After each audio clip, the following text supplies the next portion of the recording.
and being exposed to a new person without a question whether you want it or not.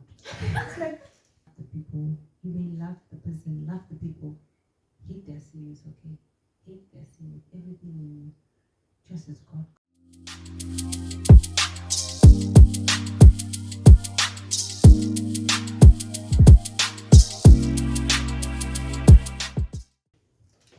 Hi everyone, welcome to Prudent Life. This is your girl, Mwati, and I'm here with Ukuhonga, Denika Kaviacha, a very, very beautiful friend of mine, and we have been really friends for a while. She's like all blushing. I don't know if black people blush. Yeah, but it's really an honor and privilege to have her on our platform. We are going to learn from her. She's a woman of wisdom as well. I'm trying to to welcome you in that way because you are. It's not just because I'm just welcoming you. Yeah. And yeah, Denika, thank you so much for taking time to be here with us. We appreciate it. Yes. Yeah, you're welcome, and it's a pleasure to be here. Thank you for having me. Very well. Can you please tell us a little bit about yourself? Who is Denika? Yeah. So my name is Ukuhonga, Denika Kavianja. I'm basically just a young lady from Oshinene. Yeah. I'm a mother, but above everything else, I'm a child of God. I am a child of God. Yeah. Basically. She's a child of God, emphasizing. Yeah. Note that. Yes.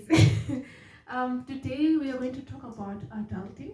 We're still continuing with the same topic because it's very, very important and it's also somehow, challenging. Sorry for my voice right now. I feel like my voice is not with me, but yeah, We can hear you. we can hear me. Yeah. All right. Okay. As we're talking about adulting, Denny, what is okay? I call her Denny. Yeah. Denny, what is adulting in your own words? If I had to describe adulting in my own words, it's becoming. For me, it will be becoming like evolving into a new person, into the new you. Yeah, it's everything getting to know yourself and being exposed to a new person without a question whether you want it or not. It's like you're being pushed. This is the new you. This is a new version of you. So yeah, sometimes it's really painful. Sometimes it's really nice. But yeah, it's just becoming a new version of you. It's not optional. It's not optional. That's the word. It's like. Yeah. And then sometimes you also imitate your aunties that you used to like was like be that auntie, right? You can't be somebody else, unfortunately. It's so hard. Yeah, you're exposed to a new you. Yeah. Okay. In how should a young Christian woman, right, or even a young Christian man, that does not keep them out of this, even though we are all ladies, how do you think they should adult? I'm looking down because my questions are on my phone. So please do bear with me as I look down. What do you think? How should a young person who is a Christian take this thing of adulting? Because it can get really difficult or challenging, so to say. Yeah. I think we all adult in different ways. I want to believe that we all adult in different ways. But if I have to, from my own experience, if I have to give an advice to somebody who's adulting, and I would love them to adult in a way that is of Christ, I would say that involve Christ in all of your decisions and to live a total surrendered life. Yeah, I think that comes in handy because you are then not living life or not navigating life on your own. You have God, He's helping you. Yeah, in whatever you're going through, whatever major decisions that you need to take, you're involving Him and you're surrendering to Him. So yeah, I think for me, if I have to advise somebody who is adulting and how they should adult, is to fully involve God and to live a surrendered life. Because sometimes it comes, you have to make decisions that you don't want to, but then you have to surrender. Yeah. tell us about your single life. Um, okay, tell us how you have been living your single life as an adult. Yo, what? It's been a roller coaster. It's been up, it's been down. How do I say this? I think just like I said, lately, for me, I've learned to surrender to God, whatever emotions I'm going through, or whatever my hormones are telling me to just also involve God in all of whatever phase or whatever period of time I'm in, to fully involve God and to fully be vulnerable and to fully tell Him that, oh God, today my hormones, though, as a single person and as an adult, understand, and my emotions, and fully just one thing that I love about God is that He's fully aware of what we are going through. I know there's a scripture in the book of Hebrew that says that Jesus Christ sympathized with us in our weaknesses. You know, He understands, He has been through what we are going through now. So He sympathized with us. So I think in my weaknesses, is in when I'm feeling like I'm falling short, He knows the pain, He knows the struggles, and He sympathized with me because He was fully human, you know, and all the struggles and all the challenges that comes with being a single person and a young adult in this world. So every time I'm going through as a single person, I and I'm struggling, so I always like, oh God, I'm here. Please help me. I'm struggling with this. Like, to be vulnerable and to be straightforward with the Lord and tell Him what is happening and to ask for help or strength, you know, as I'm navigating this phase of my life. Yeah, basically. What is the most what is the highlight? The highlight of your life as as adulting? Yeah. That would be the highlight. That would be.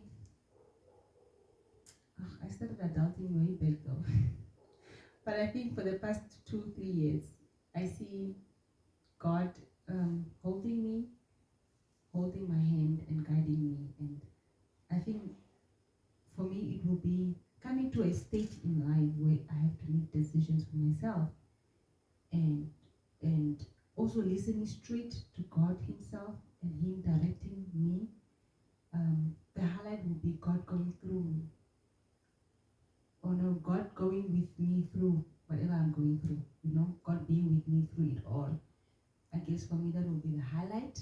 Um, yeah, there's so many things that has happened, and but I see God's hand, like Mona, like God carrying me through adulting life, these adulting years of my life, God literally carrying me, and how our relationship has moved from Him being this giant God to Him being such a very personal God and such a very personal Father, like He is my Father. And I'm experiencing the love of a Father and the love of somebody who really cares for me, somebody who's walking the journey with me, somebody who's directing me, somebody who's hearing me, and somebody who's talking to me, you know.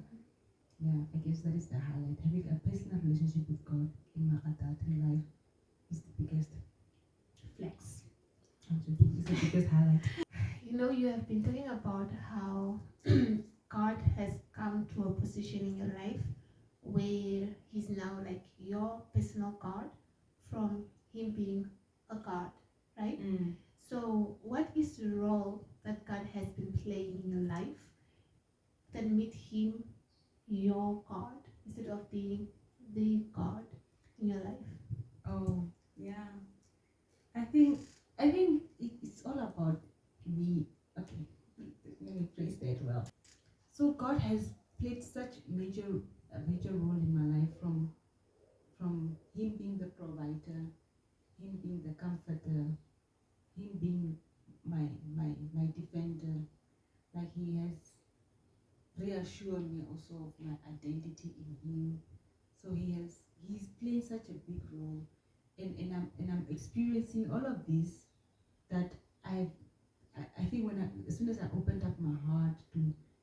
seeing him as such a loving father to me. I get to see that. I get to see him from a different angle, you know.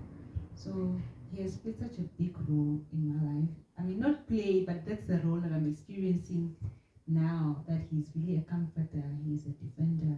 He reassures me of who I am in him. Yeah. That is really awesome and heart-moving. If you're not crying right now, I don't know where you're from. Yeah, Delinga has a very lovely girl, lovely baby, and she's very smart. You know, she's very smart, and I would just leave it there. Let me leave you in suspense. Because one day she came to me and said, "Auntie." From there, I'm not going to continue with that conversation because it was really funny. It was so funny what she said, but I'm not going to say it because I'm not going to expose myself. I'm not in that business. Yeah. And yeah, I'll just leave you in suspense. She has really a lovely daughter, and she's now in grade 2. Yes, and she loves people. Yeah. That's something that I've learned about her. She loves people, and she'll even call you mommy. And I'm like, okay, I'm auntie, but you call me mommy, so mommy, just come closer. But anyways, I want to ask you a question, right? You know, before the baby comes, you know, there's a process that happens, right? And when you got pregnant, you're a Christian. You are born again Christian, right? And as we all know, the sin that is very explosive is the one of pregnancy. You know, not pregnancy is not the sin, but the process to come there, right? It's like it's written all over your face and all over your body that says, this is what you have done. And then as Christians, we have that tendency of like, she's not married, she's pregnant, you know. Yeah, and also plus she was also in school. Yeah, she was in school, so she had to go to face all that. Denika, how was your experience of this? How did you navigate through it, and how did people react towards you? Yes. Yeah. So when I was pregnant, like, you know, I had my fair shades. Like I had people that were good to me. I did not necessarily experience people that were bad to me. Maybe they were bad behind my back. Or I would say, oh, this person is not being the same as they were before, but they're also not approaching me, or they're also not addressing whatever that is happening in their mind. So let's walk around the eggshells. It's okay. We'd all walk around the eggshells. So I've had those. And I've had people that were loving. I think if I have to think about my pregnancy back then, I cannot, like, the good people or whatever they did, it's so outstanding that I barely remember any bad in that time. All I know is just that there were just good people that came through for me, that loved me, that took care of me. So my experience during pregnancy, it was okay for a young girl. It was okay. I coped well. I had a good support system. I had challenges, I did, but I overcame them.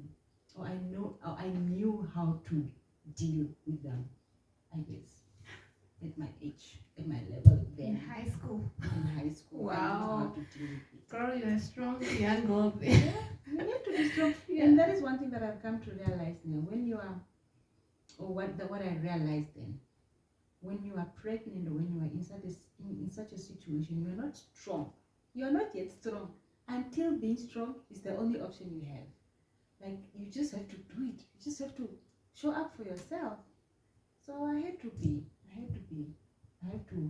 grow a thick skin, you know, and navigate life. Otherwise, I would have been, you know, somewhere forever living in regret and living in what happened to me, and that happened on my hiatica. You need to work, and you can't collect milk that has fallen. So you need to move on. So yeah. What is my hiatica? It's an idiom in Ashero. It's not even in Ashero. I think there is in English that says you can't collect fallen milk. When something happens, you can't, like, Yeah, you get it. You get Yeah. So, did you experience any did you experience shame? Yes, I did. I mean, I'm a young girl. I'm a Christian young girl having to walk around with a big belly in the streets of Katutura. I remember this other time. Katutura people don't have mercy on you, bruh. I remember this other time I was working with a friend of mine, and then this guy comes. He's talking to my friend, and he's like, "Hello, Masukura. Don't you want to look like your friend?" I'm like, yo, guys. So those, but I was like, okay, so everybody can see that I'm pregnant. It's written on your face you had sex.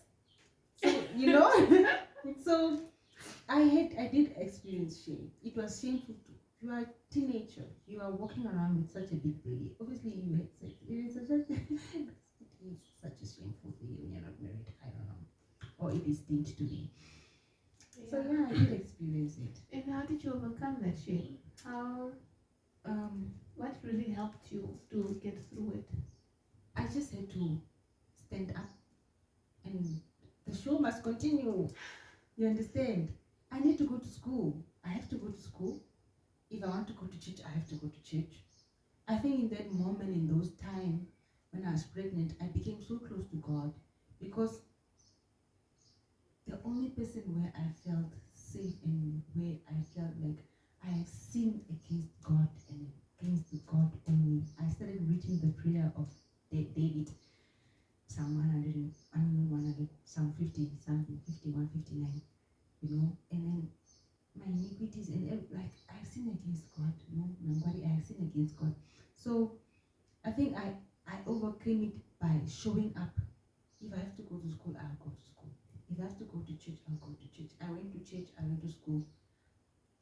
If I'm tired, I'll stay home. I also don't owe it to anybody, trying to prove that I'm coming to church or I'm coming to school or I'm trying to show up. If I'm like, I just had to be, whatever emotions I'm going, embrace whatever emotions I'm going through. If I'm feeling like staying home, I will stay home. If I'm feeling like going wherever I have to go, like I'm pregnant, I need to take a jog around the hood.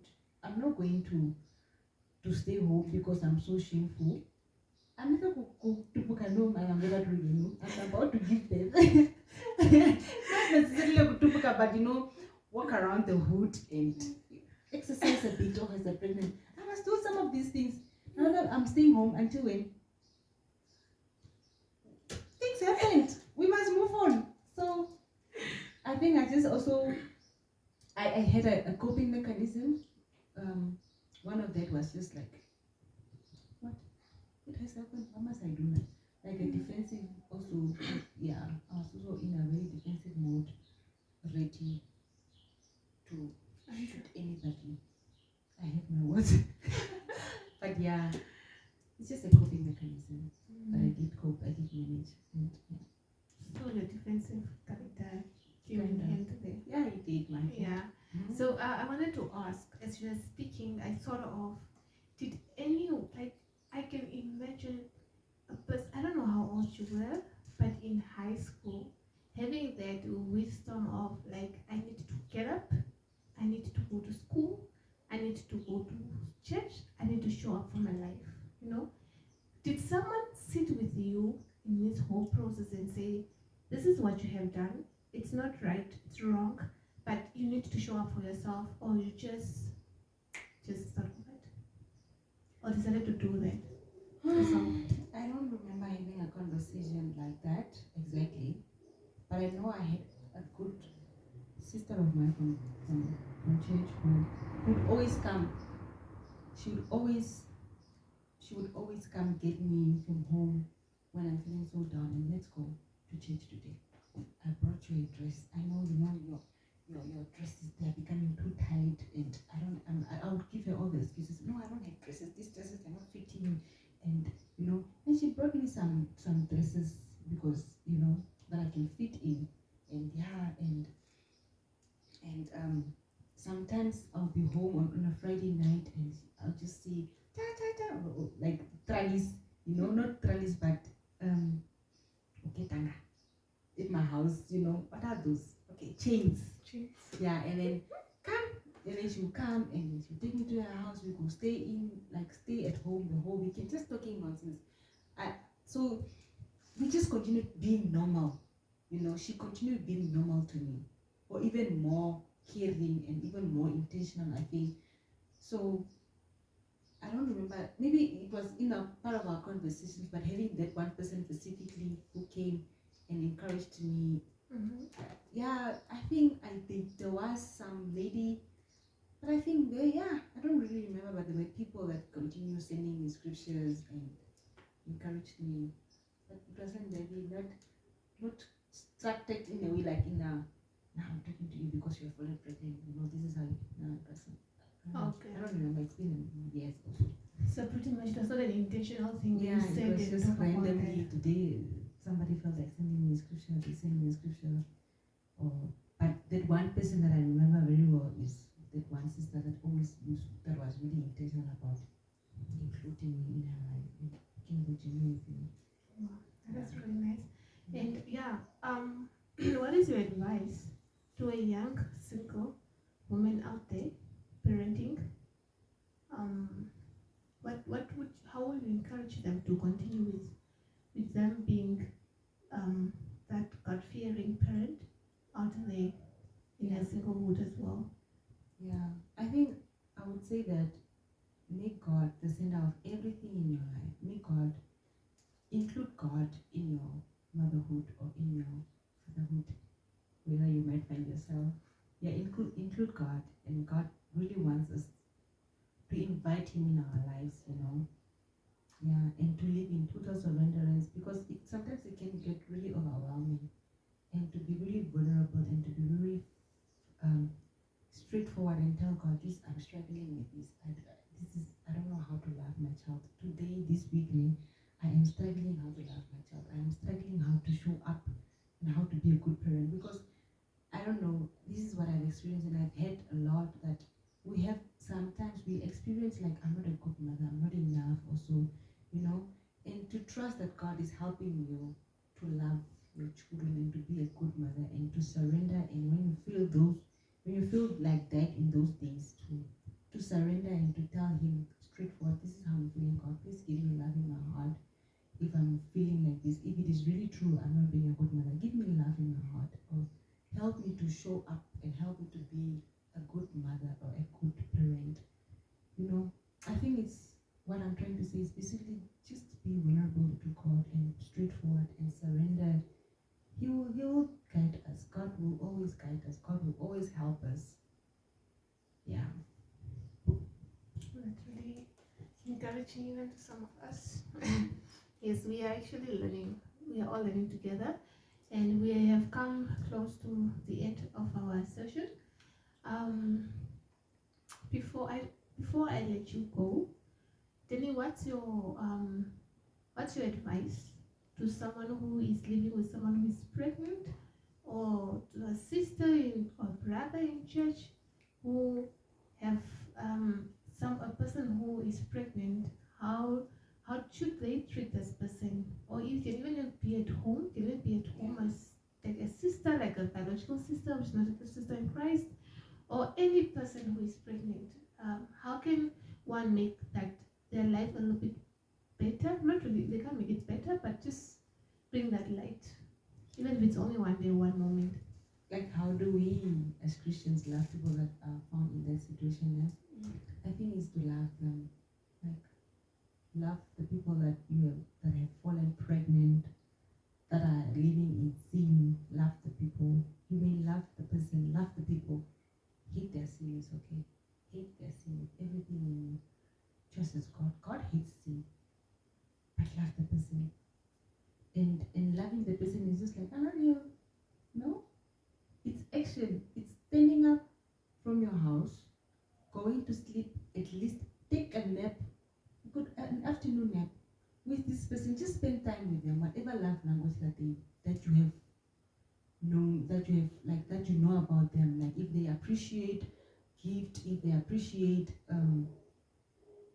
words of affirmation, whatever that. I think it's more like action, like love people in an action way. Like, I think if there's one thing that stands that stood out for me in my journey is how the people loved me. The people that today, till today, it's been how many years? My child is almost 8, no, 10, no? My child is 8 years. And if there is one thing that, if I have to think about how I overcame it all, one thing that stands is the people that loved me. I remember one of the brothers from church that came randomly in my house and brought me a packet of chips, And then this friend of mine that I was so telling you about, this sister of mine that used to come randomly, like, let's go to my house today, or she would come, no, you're going to church, I just came to get you.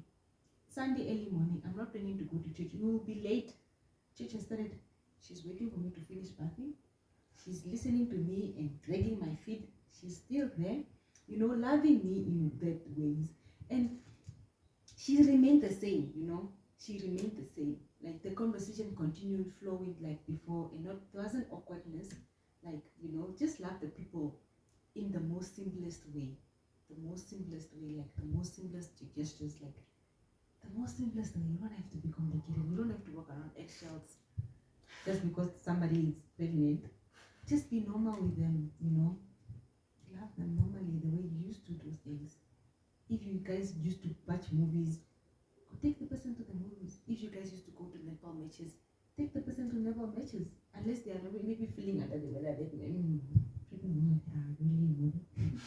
But try to do the little things that you guys used to do. Don't change now because they are pregnant. Yeah. Basically be normal. Yes, we have come to the end of our conversation, which is really lovely and educational. Yeah, your experience is really like heart moving, and also as I'm listening to you, I'm like, this lady, she's in for the Lord. She's in for the Lord. Like every single third word is just the Lord. And it's really a good thing, you are bringing us back to the cross, which is very, very important to be at the cross all the time. And if she went back to God, she went back to the Bible, she went back to surrender herself and repent for her sin. She acknowledged it. So you can do that. If you find yourself pregnant right now, feel free to do that. The Lord loves you, and He loves you even though He hates your sin. He does hate your sin. What you did is wrong, but His love is still the same. Yes.